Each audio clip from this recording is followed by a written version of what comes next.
What is the relation between momentum and explosive forces. Momentum और explosive forces के दरमियान क्या रिलेशन है।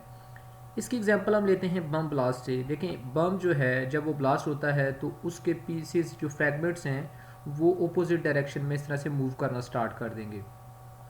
तो हमने ये पढ़ा हुआ है कि जो मोमेंटम है, law of conservation of momentum में बिफोर एंड आफ्टर वो क्या रहता है, कंजर्व रहता है। इस सूरत में भी ये होगा कि जो बिफोर अगर बिफोर एक्सप्लोजन फटने से पहले वो उसका मोमेंटम एम वी था।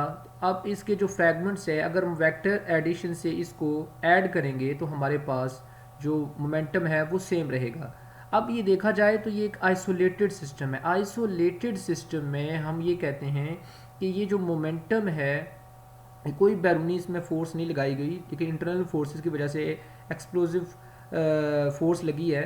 तो अब बिफोर एक्सप्लोजन और आफ्टर एक्सप्लोजन क्या हुआ, मोमेंटम जो है वो कंजर्व रहेगा।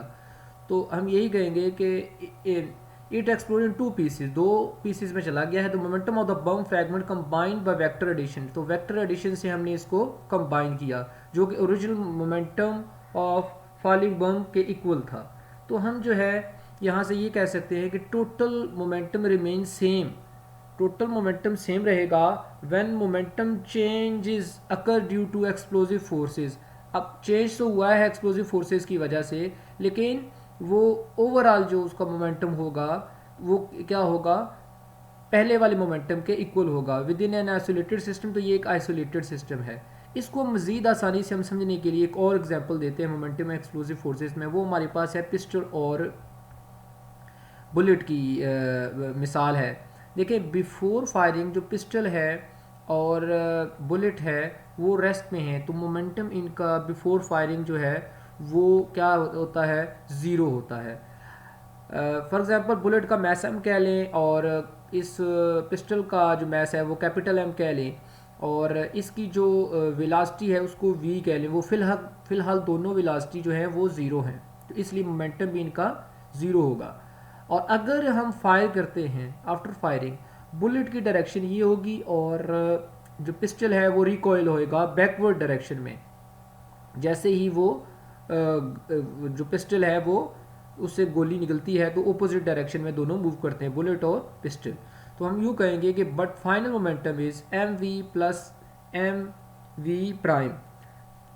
ये जो वेलोसिटी है ये बुलेट की है और ये मैस भी बुलेट का है। इसी तरह ये मैस का कैपिटल जो एम है ये पिस्टल का मैस है और ये भी इस पिस्टल की रिकॉइलिंग हो रही है, उसकी वेलोसिटी है बैकवर्ड डायरेक्शन में।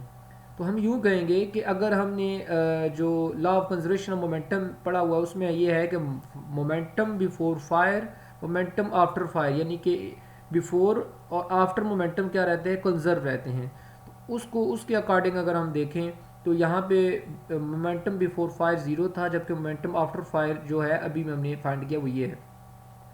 अब ये एम वी जो है वो अगर इधर आएगा तो माइनस साइन लगेगा, और वी प्राइम की अगर हम वैल्यू फाइंड करें तो एम उधर जाके डिवाइड हो जाएगा। तो ये हमारे पास this is the velocity of the pistol, pistol की ये वेलोसिटी आई है। जिस velocity of recoil of the pistol या राइफल की ये जो एकदम से पीछे हुई है ना उसकी वो वेलोसिटी है। तो ये हमारे पास दो एग्जांपल्स थी मोमेंटम एक्सप्लोसिव फोर्सेज में।